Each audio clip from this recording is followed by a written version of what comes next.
Welcome to The Explainer. Today, we're diving into dropshipping. But forget everything you think you know. We're talking about the new blueprint for success, the one that's going to work in 2026 and beyond.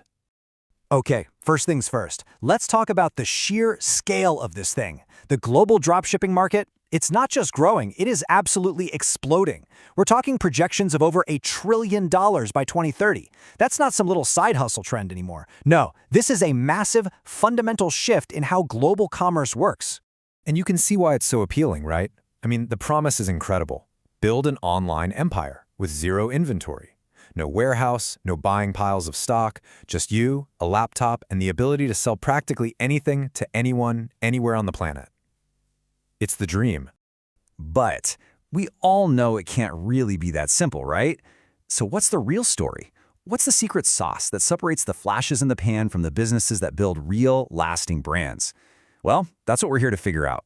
Let's peel back the curtain and look at the modern blueprint for a dropshipping business that actually sticks around. Okay, so before we get to the good stuff, we gotta get real. Let's start with a much-needed reality check. We're gonna tackle the tough truths. You know, all the hurdles that the gurus conveniently forget to mention in their get-rich-quick videos. And here's where that whole passive income dream really starts to crumble. Look at this. Success isn't passive. It demands daily, hands-on management. And get this, 73% of the top performers say branding is the key thing that sets them apart. It's so clear that just throwing random products onto a website just doesn't cut it anymore. And then, of course, there's the money. You see these stores bragging about huge revenue numbers, right? But the number that actually matters, the profit margin, is usually razor thin. We're often talking just 10 to 30%, and that's before you even start paying for ads. So what's the single biggest challenge? You might think it's marketing or finding a product, but it's not. Check this out. A whopping 84% of retailers say their number one problem is finding a reliable supplier. I mean, think about it. Your entire business, your whole reputation is in their hands. One bad supplier can totally sink your store before you've even gotten started.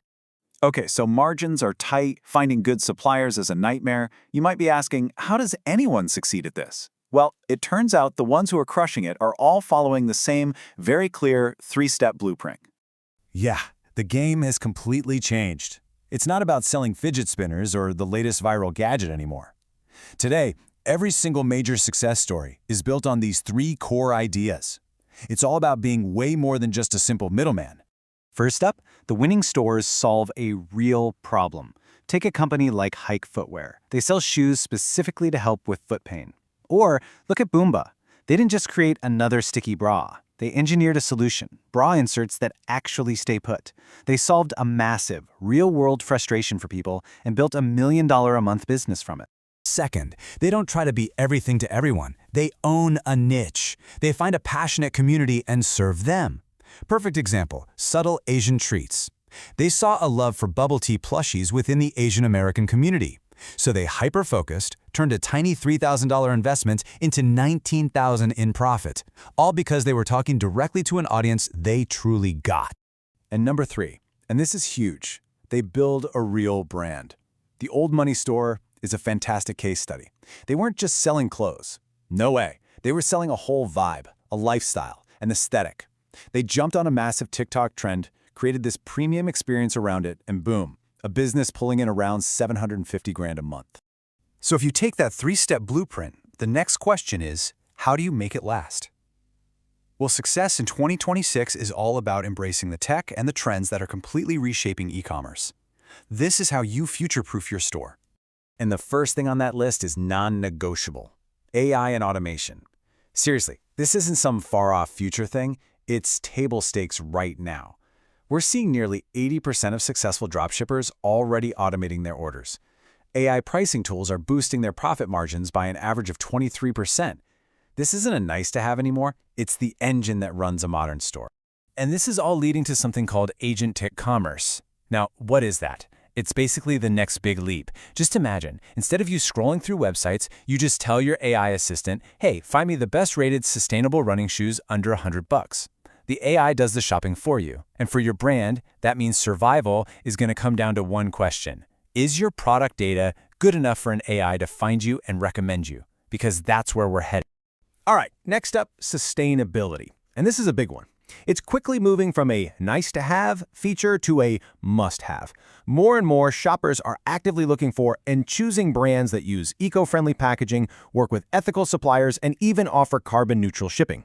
This isn't just a fleeting trend. It's becoming a fundamental expectation from customers. And finally, let's talk about where the influence is. The power is shifting. It's moving away from big, faceless brands and going directly to creators. I mean, the social commerce market is set to hit almost $3 trillion. Creators aren't just ads anymore. They are the storefront. They're building their own brands and selling directly to their communities, the people who know and trust them. So when you take all of this, the reality check, the new blueprint, the future trends, what's the big takeaway? Well, it all points to one single powerful conclusion about where this whole industry is going. Look, the paradigm has completely shifted. The goal is no longer to just have a dropshipping store. The real goal, the only goal that matters, is to build a durable brand. And the difference is everything. A store sells products. A brand solves problems. A store competes on who's cheapest. A brand builds a community. A store is temporary. A brand endures. So, for anyone out there thinking about jumping in, the most important question you can ask yourself is no longer, what hot product can I sell? The real question, the one that will define success in 2026, is this one. What problem will you solve?